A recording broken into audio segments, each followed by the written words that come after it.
Hello there, and welcome to Literary as Feck. And we are here, me and Nick over there. Hello, Nick. In our natural habitat of hell, Yes. eating our spectral chicken. Yes. El Infierno. Oh, my Spanish is gone. Right. The Inferno in Spanish. Yes. Translate yourselves. Yeah. So we're talking Malcolm Lowry's Under the Volcano from 1947, I believe it was first published, although it seems to have taken about a decade to write. Yes. Yeah. Which is kind of fascinating to me, because as we'll get into it, it does seem so much of a piece, like it was almost like vomited out rather than written. Right, and it takes place across a single day. So. Yes, the Day of the Dead, 1938, in the town of, hang on, let me take a run of this. Quahanawak, is that? Sure, that sounds great to me. Yeah, I was hoping you'd help me, because I know you've spent some time in Mexico and your Spanish is infinitely better than mine. But yes, but that's not Spanish. That's Aztec. No, you know what I mean. Same bunch of lads. No, not really. The conquistadores were a whole other bloodline. But yeah, so yeah, quite a lot of the words, or a lot of the names of places are Aztec and Mayan names, I think, in the book. So like the two volcanoes. Right. Definitely. But you would be, I mean, I don't know. I suppose it depends which parts of Mexico you go and vacation in, but are you familiar with place names? There's not a lot in, like, where my parents live, you know, they are mostly like La Ventana, which means, you know, the wind, or El Sargento. They are mostly Spanish names. There aren't a whole lot of, but I wonder if mainland Mexico and southern Mexico especially, you'd see more and more indigenous place names. They are kind of dauntingly unpronounceable. Yeah. The two volcanoes, I never got my head around how I was supposed to say it. Because the thing is, that weird mix of, on the one hand, you think, oh, that can't be phonetic.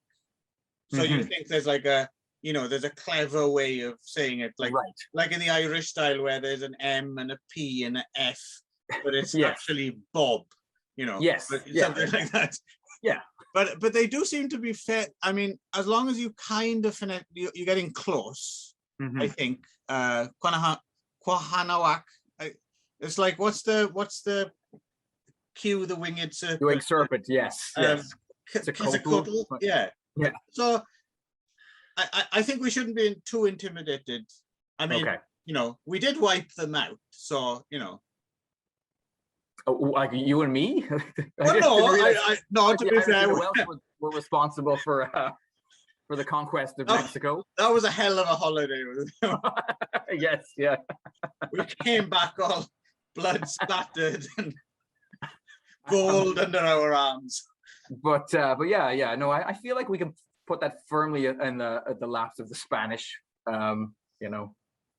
Right. And then maybe later on, actually, it seems like everybody was in Mexico for a while. The French were in there for a while. The Germans were in there for a while. I was using the German Oompa music. European I think. Yeah. Okay, sure. But German Oompa music remains massively popular in Mexico, which is a really awesome thing to hear people drive by in kind of like their trucks or lowrider cars blasting like with a slightly Mexican. It's awesome.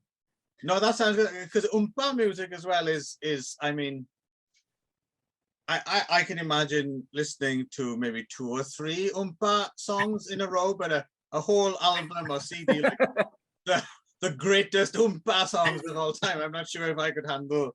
No, it's a huge deal. I guess it goes back to Maximilian or whatever. But yeah, the German-Austrian influence in Mexico is pretty big. But anyway, We should probably go back to Malcolm Lowry. But no. There was one thing, because this speculative again, but you know how pop musics and of all times kind of intermingle, and you know, I'm wondering, there must be at least one artist out there who's doing what's the name of the kind of modern folk hero narco music, you know, where they write songs about, you know, Pablo Escobar and like and local drug lords, and there's a word for it, isn't it? Is it narco something? There's a word for those. Yeah.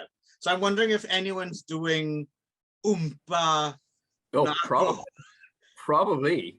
That sounds. If anyone knows, let us know. Send us a link, because I want to hear. I want to hear narco oompa. It's funny too. It seems like it's more popular like in the rural areas too. So in the way that like if you go to rural Canada or rural US, you'll hear country and western music more than you'll hear it in the cities, right? But it's all across Canada, all across the US. It's not just like that. It's a southern US thing. Like you just go anywhere that's countryside, and everyone's listening to Garth Brooks. Well, and in Ireland too, inexplicably popular is American like country western music. Right. But then in Mexico, the Mexican countryside, it's all just German oompa music. I think in the big cities, it's probably something else. You know, they're into their electronic dance music or whatever. But yeah, get to the countryside. Well, cowboy hat wearing guys are not listening to like, you know, stuff coming out of Nashville. They're listening to oompa music. Right. They're listening to the hits of the of back in the day, such as, I don't know, Share My Lederhosen Baby or something. Yes, yeah. Yes. So anyway, we've offended quite a few different people by now. I think so. Yeah, we've hopped around. Good on us.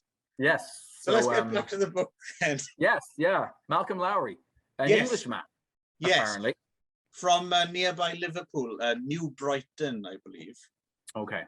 Kind of middle classy, from what I gathered from the documentary. Yes. Seems to have kind of, well, I don't know. It's interesting. I reading up a little bit about him as well. There was obviously some involvement in the First World War, right? As on a boat. As a teenager, this comes up in the novel too. Like although he puts that onto another, he seems like he splits himself in half in a way when he writes the book, and half of the two brothers is kind of half of his experience, and then the other. So one of the two brothers does do that, leaves kind of secondary school almost to go and have this adventure. Yes. And apparently he really did this. Well, that's the fascinating thing about the book as well, is how autobiographical it is. And until we'll get to it later, there's a very good documentary about it as well. I kind of didn't realize, I'd always assumed it was so autobiographical that it was almost, that he did end up kind of dying in Mexico. Right. But no, he had an entire, you know, another decade or so after that, right? But yes, he seems to have, I don't know, left. You know, there's the whole thing about leaving your heart in San Francisco. He seems to have left.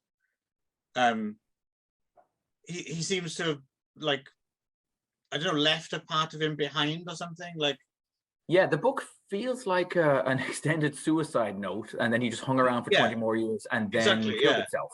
But it does feel like he meant to, or thought he should have died in that 2 years in Mexico, and then kind that's of amazing that he didn't really. Well, yeah, given what's described, and then given what's shown in the documentary, that he clearly had a death wish, you know.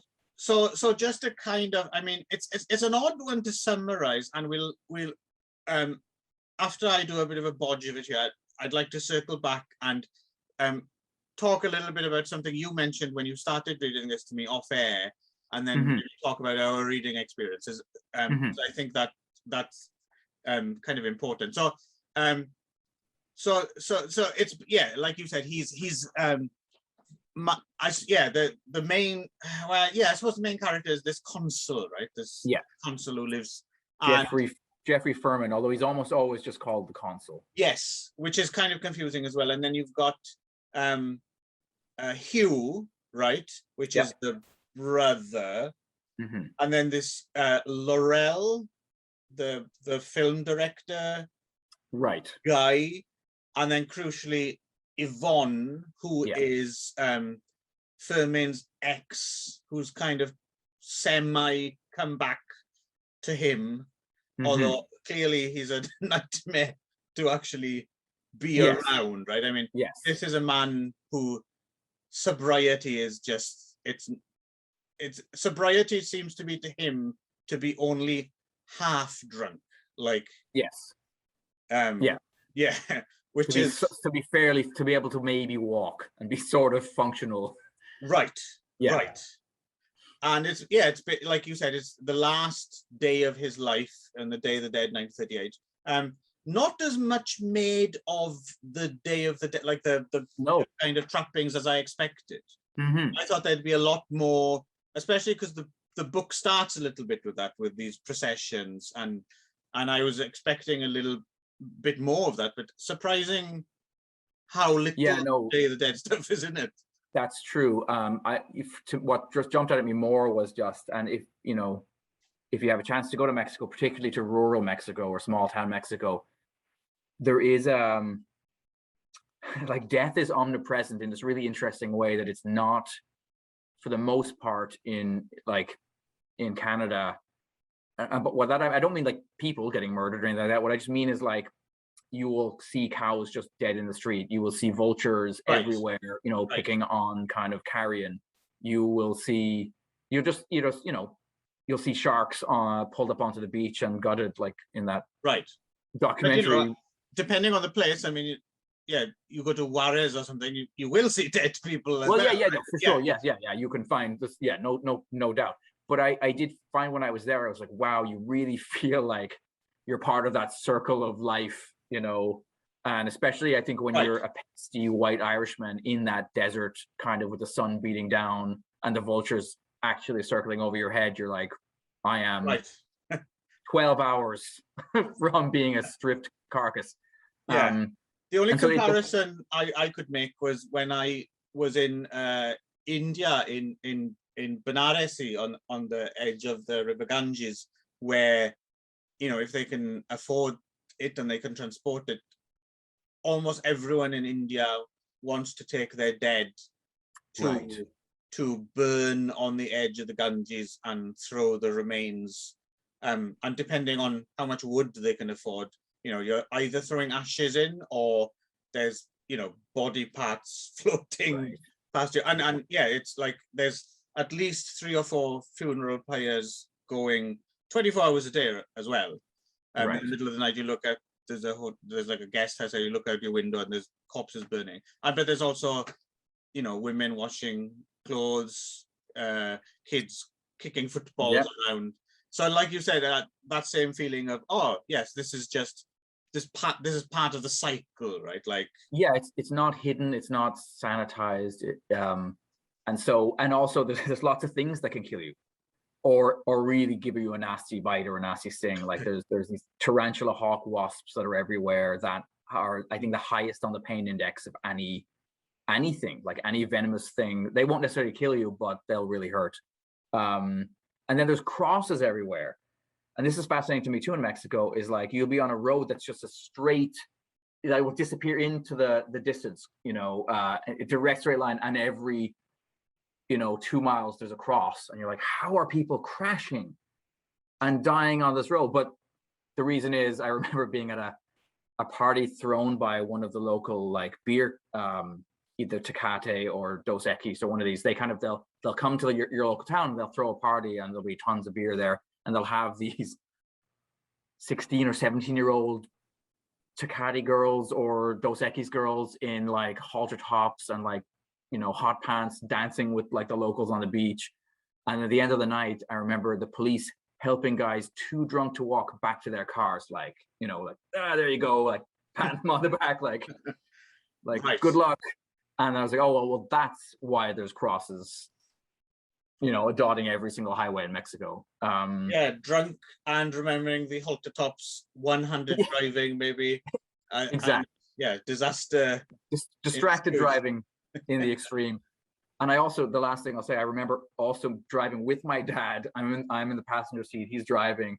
An old truck is coming towards us, and right as it's about to pass us, one of its wheels just blows off.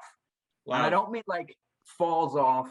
I think the axle breaks and the wheel just shoots off into the desert, and it immediately goes right across the front of us. And just my dad, if he hadn't been faster on the the brake, we would have gone head first into this car. Like, we would have been head on crash. And she's like, holy shit.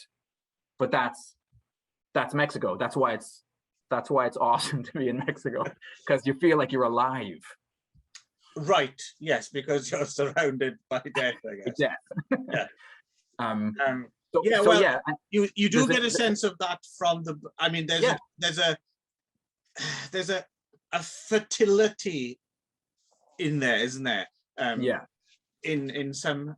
I mean, there's a place in the book in particular I really want to visit, and that's the little kind of cantina stroke cinema that's just showing Peter Lowry and Matt over and over again. Yes. Sounds like a place I'd want to hang out. It's owned by Senor Bustamante, which is also a fantastic name. It's they're just showing that Orlac movie on an endless loop. I just got the feeling that in the film version, which we'll get to as well a little bit later, it didn't quite live up, because my image of it was almost like a something that had been dug into the side of a mountain with like a corrugated iron roof, and that kind of place, and it just sounded like, yes, I want that to be my local bar, right? Like, I would also drink my life away in that is my nearby kind of. That was your local. But of course, we are romanticizing what is basically a nightmare in novel form, right? Yes, yeah. So I think the last thing I wanted to say before we kind of really dig into this is that there's one image that I did really like. Is he comes back to it a couple of times, this idea of the scorpion that stings itself to death. Right. And it's I think it is a perfect encapsulation of what this book is about. It's in a way so full of poison, I guess, so full of so unable to just live in the world without the aid of some cushion, right? That ultimately yet at the same time living in a heightened way that some people might never experience. In a way, it's like the flame that burns too bright, there's that. Well, it'd be interesting. I don't know, we might have different takes on this. I don't know. Being as we have slightly different relations to the bottle, I think. It's interesting. I don't know that it's that. I suspect. So, okay, let's just talk about why this book should be one of my favorite books, because it ticks a whole bunch of boxes for me. Right? Okay. It ticks the Mexico box, right? I love stuff about Mexico, set in Mexico. It also weirdly ticks the Canadian box, because it does come back several times to British Columbia, right? Which is where the book was actually mostly written, in this shack. Which seems to have also been like the happiest time in Malcolm Lowry's life. Right? Oh yeah, living in this shack. Yeah, with that dodgy pier that he'd built himself.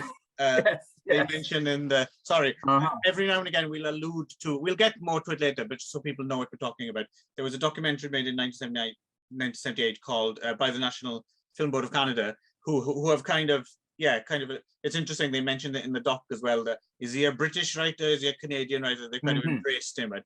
And it's called, what's it called? It's called Volcano, is it the life and... An investigation into the life and death. Yes, life and death. We'll be referring to that every now and again, and we'll come back to it. But it's a great doc and a great companion piece to the book, I think. I think it's much, much better than the book, which is Okay, where we're about all to right. go. Okay, okay. So anyway, Okay. it ticks the Canuck So it box. ticks the Canada box, it ticks the Mexico box, and it ticks the I have a fierce interest in books written by addicts, right? Yes. In honest books written by addicts. So whether that's, you know, Junkie by somebody like William S. Burroughs, right? Or Donald S. Goines, you know, an African-American writer, writes pretty honestly about heroin addiction.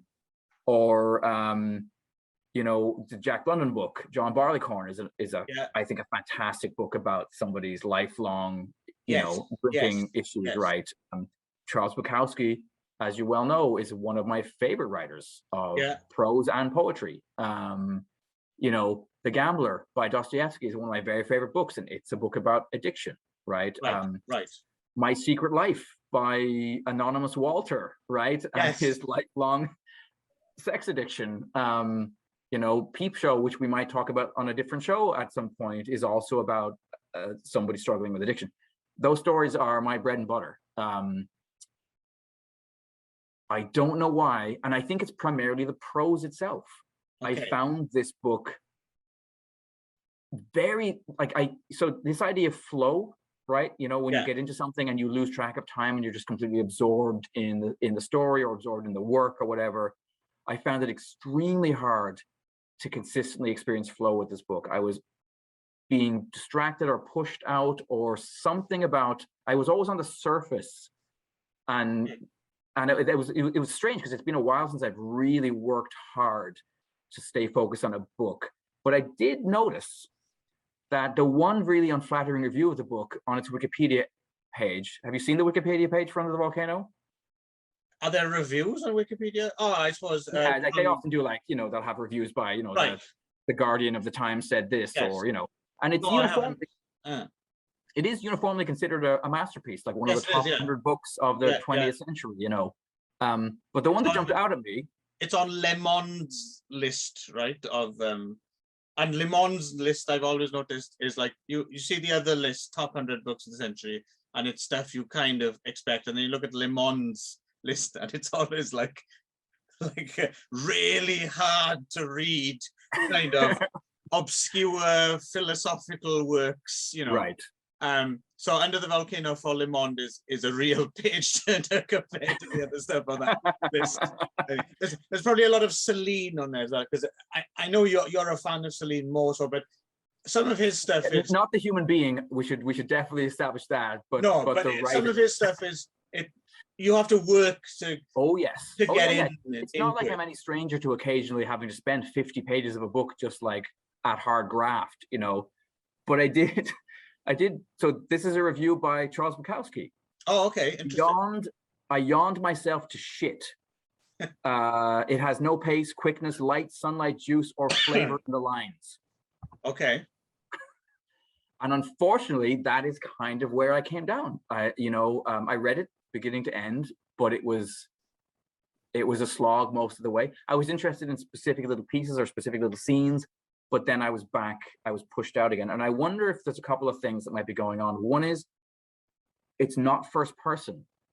And for this kind of book, a part of me would have preferred it to be first person, I think. It might have been easier for me to, because then the stream of consciousness stuff would have made more sense in the way that like something like The Hunger, right? Which is also in a way a book about addiction, or just like madness, right? Yes. You know, or, you know, The Monk as well. I mean, there's tons of these books that I think are amazing. Right. But they all have this thing where I get completely lost in the headspace. But because this book changes point of view with every chapter, basically, or sometimes inside of Hugh's head, or sometimes inside of the consul, sometimes inside of, to some degree. It just, I don't know. Well, I think it's confusing because even though it is from different points of view, it's ultimately only from one point of view as well. So I think that's the thing. It kind of gets flattened out a little bit. But when you started reading this book, you told me off air, excuse me, while we were kind of planning, I was I hope I'm not dying. Don't. Please don't. Not on air. I don't know. We'd get more views than usual, probably. You could put it up as clickbait. Yeah. Yeah. It would be the haunted episode of where we talked about under the volcano and one of us died. I'll come back in future episodes when you're cuckolding me doing it with someone else, and you just hear a ooh, Nick. Anyway, so you were talking about how you'd kind of taken a run at it, and maybe I think you'd even said you'd made it through a chapter, but then immediately totally forgot what you'd actually read and had to kind of go and verify it on Wikipedia and go back. And I definitely I totally understand what you mean. I'm in total agreement that it is. I think one of the things about it is the prose it's almost poetry in places. Like it goes off. Some of the imagery is actually really remarkable. Like if you took snippets out of it and someone had written it as a poem, you'd think, wow, that's. But what he's done is, because it's the stream of consciousness, it kind of goes very matter of factly, and then suddenly, what's that now? What have you just said that has no relation, or it's spun off in such a way. So I see what you mean. It's very difficult to kind of come back because he does it like that. It's very much an alcoholic. In fact, I'm amazed he managed to write it down. Like, if he spoke it out loud and he got someone to transcribe it, I could kind of get it. But the fact that he had the discipline to get this down on paper blows my mind. I'm not quite sure how he managed to do that. In a shack over 10 years. Yeah, it's incredible. To write a novel, to write a novel about a single day and to take 10 years to do it is, it's an impressive feat, and certainly for somebody who was clearly struggling with, from, again, watching the documentary and just, it had to have been, the alcohol was obviously self-medication for some fairly serious brain chemistry stuff, right? I think so, yeah. Serious mental illness, right? So the alcohol really, is he an alcoholic? Well, yes, but he's an alcoholic, because he didn't have any other way to cope. Right. Seems like it. It wasn't the love of drink. You feel like Bukowski that it was like there was a love of being drunk, right? And I think maybe that's where Bukowski finds the book depressing, because Bukowski's books, there is this, for some people, like for my mom, for example, she finds Bukowski insufferable because, she has no time for unrepentant alcoholics and unrepentant or addicts, right? And I think it's different when you're maybe the child of somebody like that than when you're the grandchild of somebody like that, right? So Bukowski's clearly relishing and enjoying. It's warts and all, but he's not. He's kind of fascinated by the warts, as much as the you watch a movie like Barfly, and it really is a kind of weirdly life-affirming movie. Yeah, absolutely. You end it and you feel great. You feel like you want to take a walk around in the sun and get blasted down by the beach, know. But I didn't finish this book being like, cool. Although it made me really thirsty, which is fascinating too. I did find it, even though the end, the very ending is just, the last line is brilliant. Oh, fucking devastating! The last line is brilliant. It is brilliant. In fact, the last chapter is very good and very dark. It kind of takes you to this place of like, wow. And also, as you have been and as I have been, the foreigner as well. It keys into certain key fears about, oh shit, I've worn out my welcome. Not reading the room. But so back to your point about it being, I'm glad on the one hand, it kind of wrong-footed me a little bit because I was slightly trepidatious, but at the same time, I'm glad you did mention that, because then I deliberately, because it's not that long a book, really. It's not a huge book, but it felt long to me. Yeah, but it takes time to read, right? So I'm glad you said it, because I gave myself, it wasn't like, because you'd be tempted to look at it. What is it? 360 pages or something. and you're thinking, oh, okay, maybe 6 hours, you know, at a push, you know, if other things are going on, maybe I could stay up all night and read this in a 6-hour burst before we record. And I'm glad I didn't do that, because it is a book that requires kind of digesting and putting it down and thinking about it. But what I was going to say is, I read the majority of this book while drunk or drinking. And I'm wondering if this makes a difference, because same as you, in a way, I'd come to the end of a chapter and then think, what just actually happened? I'm not really sure. But what I found was I actually didn't care, in a way. Like the details of this book don't necessarily, there's bits that stick in my mind, but overall it was more the actual, like when I was actually I'm reading it there, I'm sitting and I'm drinking my wine and I'm reading, and I was having a great time. I really was transported by it, but none of it stuck. Right. Which is why I find it a little difficult talking about the actual exact events of the story. Yeah. But that's, I don't think that's what the book, I don't think that's how, I think it's a reading experience, and I'm guessing we might disagree on this. I think I will be coming back to this like once every 10 years or something. Okay. And just re-experiencing it, and maybe a little bit more will filter in, and then maybe I'll read it one last time on my deathbed, and then someone will chuck a dog in on top of the coffin, on top of it.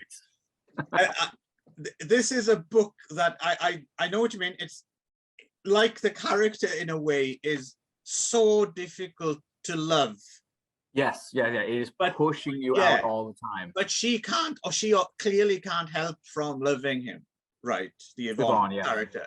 And I felt that way about this book. This book has been one of my reading highlights of this year. I kind of love this book, but I feel as if it's something that'll grow more and more and more. And I take everything you said on board, and I absolutely relate to everything you're saying, and I can see why. But for whatever reason, it grabbed me in a way which somehow it hasn't with you.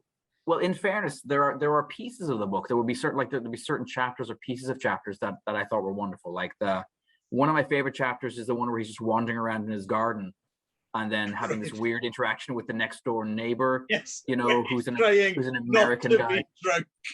Yes, yeah.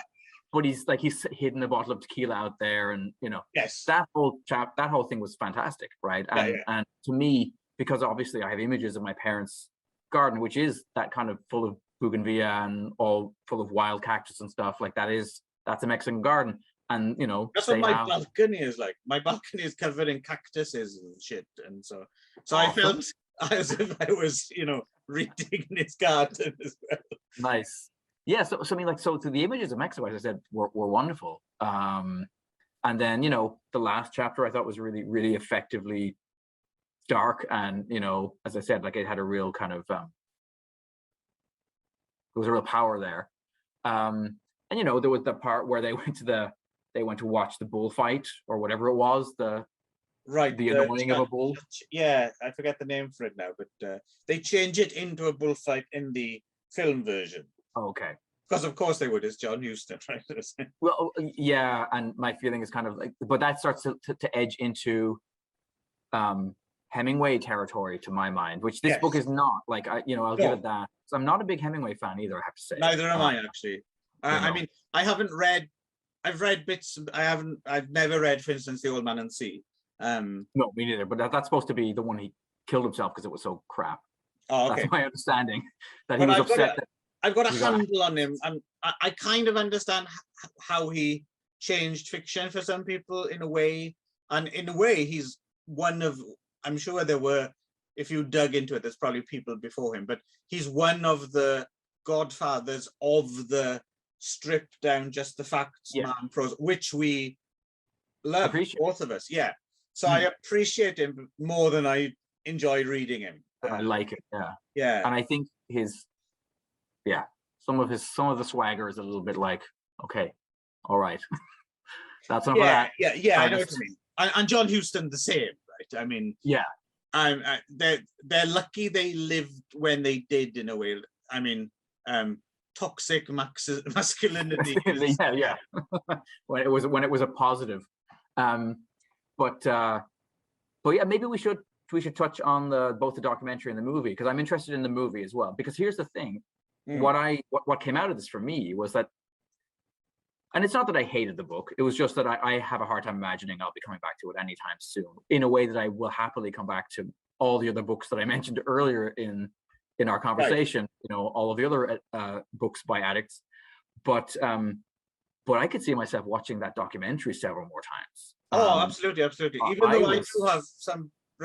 Sorry, before we just move, there's one other connection I wanted to mention. And the other thing about Under the Volcano as well, and again, this is why I mentioned earlier, because we have slightly different relationships to the bottle. I mean, you drink, you do have a beer or two of an evening. And plus as well, that seems to have been something that you've been more comfortable doing in recent years, right? Less than, for instance, when you were here with me. Well, I didn't start drinking until I moved to Japan, but even then it was fairly... Yes, I remember, yeah, you're right. I was not somebody who would tend to actually get trying drunk. To get you to get really smashed with me, which we never did, was like pulling hen's teeth. I feel as if I could probably convince you now. Still don't like throwing up though. I still have a real aversion to vomit. Well, just don't throw it. It's simple. Just keep it down. Yeah. I might, anyway. Yeah, but anyway, so what I mean is I think I'm a little, I probably have a lot more experience with like being properly smashed and negotiated. I can't remember being out with you having a drink in each hand, which was so it was at a time in your life though I did feel most of your appetites were dialed to 11 at that particular time of your life, because I also remember going out to eat with you and you ordering like 3 hamburgers and 2 fries and like that's a drink. Why I'm in such good physical condition. But I remember as well going camping with some people, and we were kind of walking down like backpacking, and I realized, I probably shouldn't have a can in each hand just in case I fall. But but anyway, it's just a way of saying that I kind of have a real appreciation for when someone nails like that that sweet spot where you can do no wrong. And I was thinking about, there's the Jim Thompson novel, The Nothing Man, which overall it's a good book, like almost all Jim Thompson. It's overall not one of the Jim Thompson classics, but there's one passage in it, or chapter maybe even, that sticks with me, just because I think it's a fantastic piece of writing, where he talks about, I think he has to take like a canoe out to a little island or something, like in the middle of a storm, and he does it totally off his face. And he talks about how, like, well, the thing is, if I'd have tried to do it sober, I would have just died. But there's like a alcohol logic that gets you places you can, and there's a lot of Under the Volcano to me spoke to that, how like at certain points, I think I was wondering if there were certain chapters in it where I think if you were reading it from this end, you'd think, what a self-delusional man. But from my point of view, I was like, that's right. That's absolutely right. So, but I'm wondering if that might slightly color our, just our personal baggage we bring to it. Oh yeah, I mean, definitely, possibly. But as I said, it's funny though. But I think it was, and maybe it was, and in a way, maybe what I want is the more irresponsible writing of Bukowski, where he doesn't read, in a way, he very seldom gives you the true. This book really gives you the true ugly side of like being that chemically dependent or physically dependent on a substance, right? I mean, like he's he can't put his socks on. Like he's got Right. Yeah. hideous shakes. He can't hold his hand still unless he has downed, you know, a glass of tequila. It doesn't. Yeah. It definitely. He's disintegrating. Yeah. Like by the minute as the book goes on. Yet there is a kernel of the joy of it. For me, it came out every time and again. I agree. No, I agree. It is threaded through there. But it's funny though. I used to say this to my mom sometimes. You know, like if I look at my extended family, in some cases, the people who were the kind of the upstanding, you know, teetotalers were the ones who died of massive heart attacks in their 50s, you know, from anxiety and stress, while the people who were, you know, taking a more circuitous route home, like the heavy drinkers in my family often lived much longer, like into their 80s. And I know that genetics is a component, right? There's also the fact that it's far more stressful to live with an alcoholic if you're not one than to be the alcoholic. That's true. Because I liken it to this. So, you know, they often find that when there's a car accident, that the drunk is the person who survives, right? Because they are they're looser. So they get thrown clear of the vehicle. And I feel like if you consider that life is basically an extended series of car accidents, you're constantly being shocked and upset and made anxious, that clouding yourself in an endless kind of you know, bubble of booze is potentially going, for some people, going to actually work as a coping. It is self-medication. It's rolling with the punches, right? Yeah. Certainly, you know, in the case of like my grandfather suffered from terrible anxiety, that was the cause of the root of his alcoholism, right? Yeah. It was a functional kind of thing for him. But the thing is, the older you get and the less responsibilities you have, when you no longer have a job to go to, then you know, you can start chasing the dragon, right? That's when it. Yeah, it's very much up to the individual, right? And certainly I'm certainly wouldn't want to advocate alcoholism for everyone. Right. Yes. This is the Hunter S. Thompson approach, right? I wouldn't want to advocate, you know, drugs and madness to everyone, but it's worked for me. Yeah, and that's going in wide-eyed. I mean, as long as you're going in wide-eyed and you realize there's a certain amount of bullshit to that, and really at the end of the day, he's another one who shot himself. You are just destroying your liver and other, you know, important organs. But I feel as long as you kind of know what you're up to, then, you know, go for it. It's your funeral. Go to hell in your own special way. Yeah. But so I just should say, as I said, back to the documentary though, for me, that, you know, it really did place the book in a context, and it made it more like a heroic feat. I was like, wow, this guy was maybe even worse than the character he's written in the book, right? In some ways, right? Like Malcolm Lowry himself was like really clearly a man with demons, you know, and then he wrote this, you know, I mean, it's a very well written book. It is, you know, as I said, it has amazing images. It's a very poetic book. It may not completely. What I liked about it as well was actually getting to see what he looked like, because I think from the reading of the book, you imagine he looks a little bit more like who plays him in the film, Albert Finney. But seeing him, didn't he look like he reminded me of like Nigel Bruce as Watson in the Basil Rathbone Sherlock Holmes. Yes. Or Dan Dare's sidekick Digby. Like, he had that kind of very wholesome look about him, didn't he? Which was slightly at odds with all the alky nonsense, right?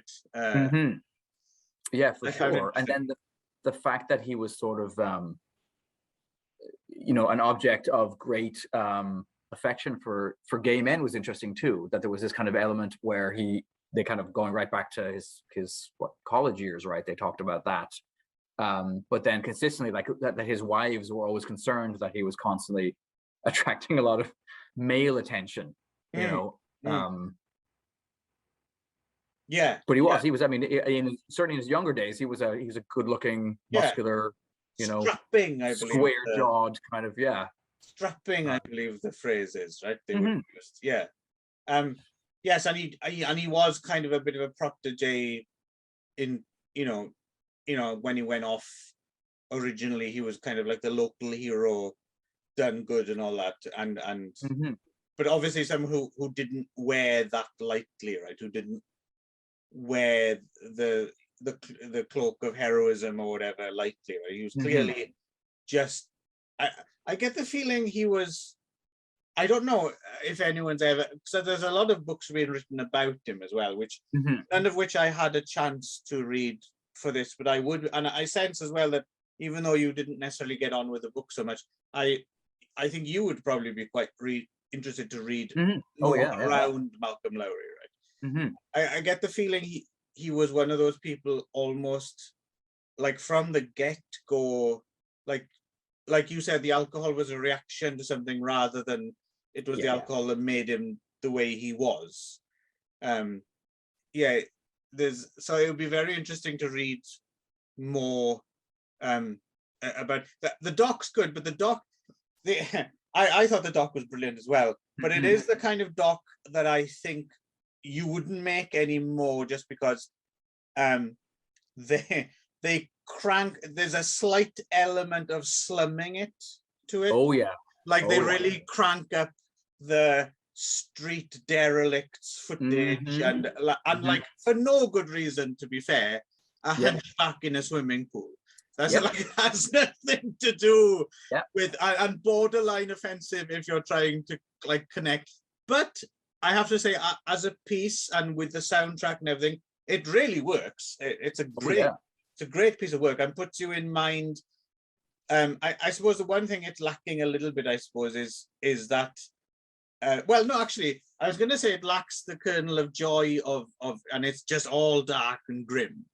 But the light-hearted touches in it, which are quite brilliant, I think, are all the strange, expat weirdo friends of Malcolm Lowry. Yeah, it's like that old man who's like, I don't know, I'll try, and he starts doing impressions of a horse. Yes. Yeah, it's great. It's one of those docs you see every now and again, like some of like Errol Morris's stuff, like it's Vernon, Florida, where it's just alchemy. They've gone out and they got lucky and they just captured the strangest people.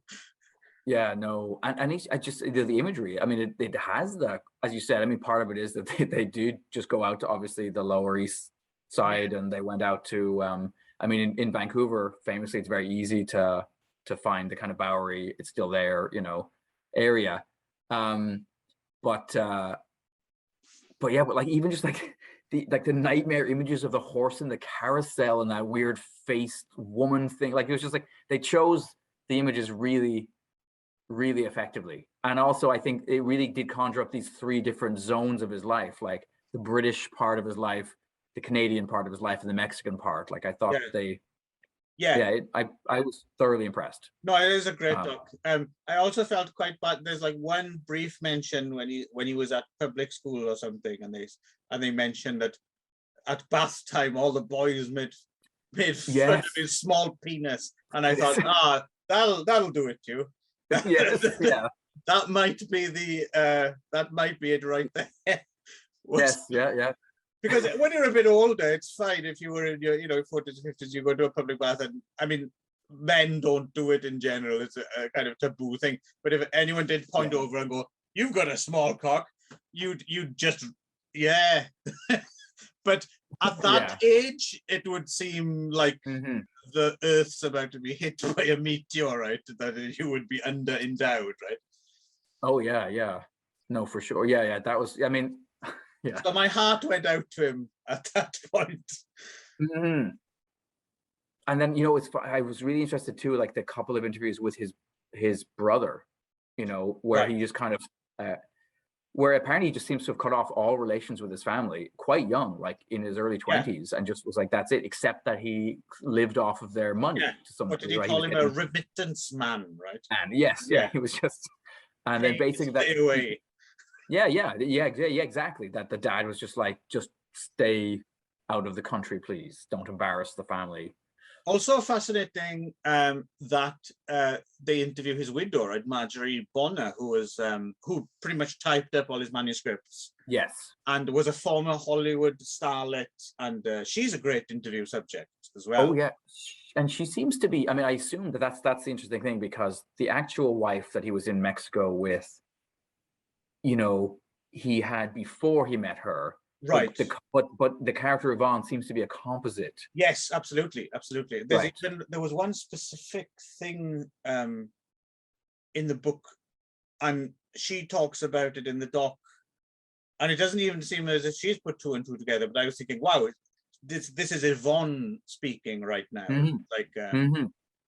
The other thing as well, I was wondering. So it's you got readings narrated by Richard, which is perfect. Yes. Who was the original choice to be in the John Huston film? Which makes perfect sense. Yeah, and I was wondering, for someone like yourself who didn't necessarily get on with Under the Volcano, isn't it a shame that there isn't an entire audiobook of Under the Volcano written by Richard? Because I think that would be the way to go, right? If you're having difficulty reading it. His dramatization was excellent. I was totally taken with his readings from the book. I will say one last image that really stuck out in the documentary for me, and it's not an actual image, it's just described, was that when he moved into this shack on this somewhere in British Columbia, I guess it was opposite to sorry, the machine was talking to me there. So yeah, he was living opposite some sort of refinery owned by Shell, and then the S wasn't lighting up, so that basically he had this huge neon sign across the lake from where he was sitting in the shack writing his book that just said "hell" at night. Yeah, that was yes, that was wonderful. For some reason, that reminded me a little bit as well of it reminded me of there's a documentary about B. Traven. Okay. And it talks about like when he, started writing. He had his own like journal called is it the Ziegelbrenner or something, like the brick burner? Just that image of like a sooty kind of industrial landscape with just like fires. Yeah, again, that sounds like I want to live on that little beach with that dodgy pier looking across at hell. I may be romanticizing it, but drinking yourself to death and writing your great novel. Perfect. Yeah. Or just with your long-suffering wife over and over again. I'm interested in the movie then. Okay, so we've talked about the book, we've talked about the documentary. So the movie is made in the 80s, right? 84. John Huston, perfect choice to direct this, really. It was kind of in that weird period as well. Like it comes between. So after it, he made Prizzi's Honor, but just before he directed Annie. There's whiplash, and the connective tissue is Albert Finney wasn't he? Warbucks or whatever his name is. Daddy Warbucks, yeah, I think so. So Albert Finney in Under the Volcano is phenomenal. I mean, to play a drunk convincingly is difficult, right? Because so many people play the drunkenness, right? Yes. Whereas you're supposed to play against it, right? Like another brilliant example is Richard E. Grant in With Neil and I, right? Like you're clearly trying to keep it all together. How Richard E. Grant got that, I don't know, because he's famously a lifelong teetotaler as well, right? So how on earth? I think he got drunk one time, just to know what it was like, but he really seemed to get it. Right. Didn't Nicolas Cage go to Ireland, and then he did a series of studies when he was doing Leaving Las Vegas, and one of them was is that right? Apparently he went to Ireland.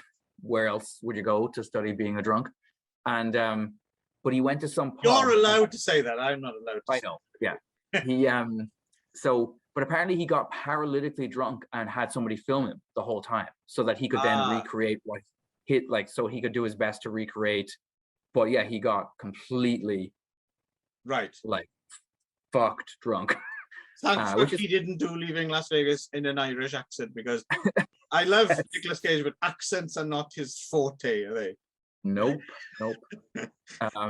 All dressed in green, sitting next to Elizabeth's shoe.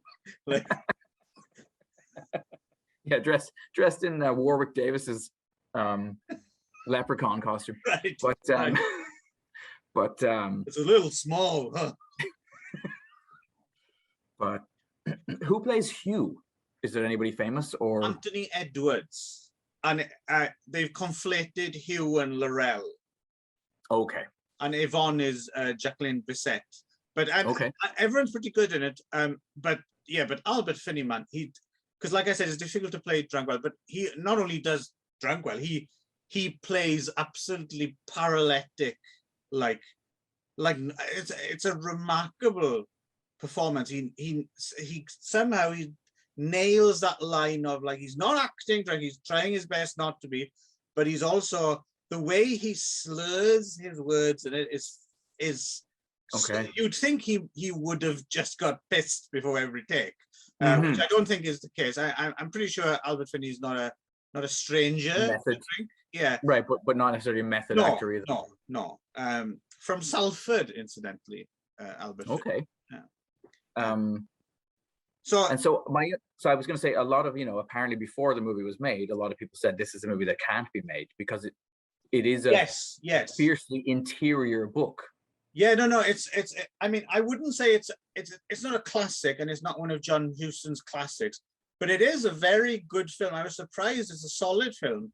I mentioned this before when I was recommending the Tata Step book to you before, the Dino Buzzati one. I watched the film, and then I'd enjoyed it, but I was watching it as an adaptation of, so I couldn't imagine seeing the film by itself. Right. Under the Volcano certainly works better if you've read the book first, I think. I think it probably would work as a standalone film. I think you could, but I would certainly think reading the book and then watching the film would deepen your appreciation of it. They do some nice moments as well. There's like a bit, like towards, in the final part there, they do a good kind of, like if you spend a lot of your time inebriated, there are moments where you're not convinced that you're not hallucinating. And I would imagine that goes tenfold if you're in rural Mexico. So they don't mention it. There's no one like saying, hey, am I hallucinating this right now? As a lesser filmmaker with, they don't need to see it. But there's a scene towards the end where Albert Finney goes into he's found a canteen and he just goes in, and there's a dwarf pimp with all his girls, and then Emilio Fernandez comes in with his champion cock. He's been cockfighting outside. So, and Albert Finney's just looking like, is this happening? Is this am I just hallucinating all this? So, which is quite well done. I think you'd be interested in the cast as well. Like I said, Emilio Fernandez is in it. Right, that's El Indio. Yes, right? Yeah. He's in it. Roberto Sosa, who later went on to star in Highway Patrolman. Okay. He's in it. There's like a 14-year-old him or something. Wow. I didn't recognize him, but obviously he's a kid. You've also got Hugo Stiglitz. Oh, yes. I remember reading that. When I read the cast, that immediately...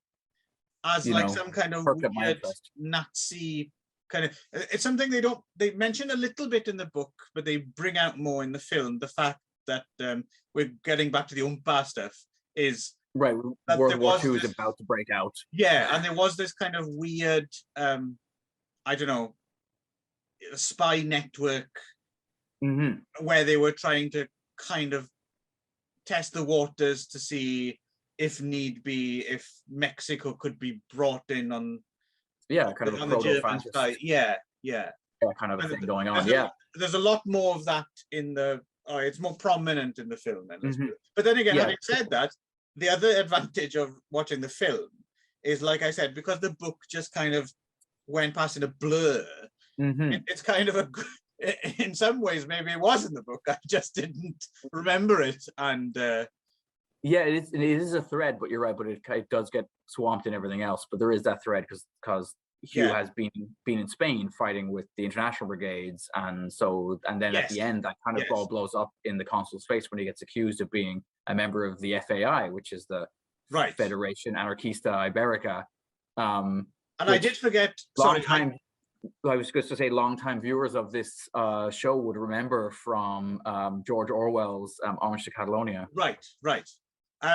I did forget as well to mention the most important part of casting, the most exciting for me. I wonder if you recognize the name, because I don't know him by name. Günther Meisner. Do you know who Günther Meisner is? I don't know. Okay. I don't think so. As soon as he came on screen, he's not on there for long. As soon as he came on screen, I think I did actually shout out and jumped up in my seat. It's Slugworth from Willy Wonka and the Chocolate Factory. Awesome. So, so recognizable. Like, oh, Slugworth. Yeah, it's just wow. So it's always fun to spot them. I didn't realize Slugworth was played by a German actor. No, but it makes a certain amount of sense. Well, it was all shot in Bavaria or something. Yes, I think. Yes. That has such a lack of sense of place. That version, is it like Bavaria, England, America? Like it's some mashup of all of them. But it's like those Japanese Wataridori rambling films, westerns set in where is this exactly? Where are they set? Yeah. Or even some Shaw Brothers stuff is like set in history. That's it. Past times, you know. Right. But anyway, we might want to wrap this up because I don't have a huge amount of time for fair enough. Second app today. I would say for me, I'm definitely interested in the movie. I thought the documentary was amazing. I don't regret having read the book, but I doubt that I'll be running back to it anytime soon. But it does sound like you had a more a better time with the whole thing. There's a book, I forget what it's called now, and it's called something along the lines of, you know, the making of Under the Volcano and everything. And yes, I'll be ordering that, and I'll be reading anything about Malcolm Lowry. Something, and clearly it's not just me as well, right? This book does hold. I mean, in that documentary, I knew it was like really, really highly regarded. But the fact in that documentary where they're saying, like, when it first came out, everyone was like it's the best book since Ulysses and stuff like this. And again, well, Ulysses is another maybe not exactly a pleasurable, challenging read, but undoubtedly kind of great way. I might even, I'm wondering if Ulysses it's a bit of a chore, a bit of a challenge, but I'm wondering if it's one we should maybe. I wouldn't mind doing something by Joyce at some point. That was a tacit no. Well, you know, there's Finnegan's Wake, which I've always been interested in because it's total nonsense, right? So that would be interesting. That sounds like a challenge. Yeah, but we'll add it to the long list. Anyway, something lighthearted next time, maybe Jane's Book of Butterflies or something. Something. I don't even know if that's a book. Right. Something by Beatrix Potter.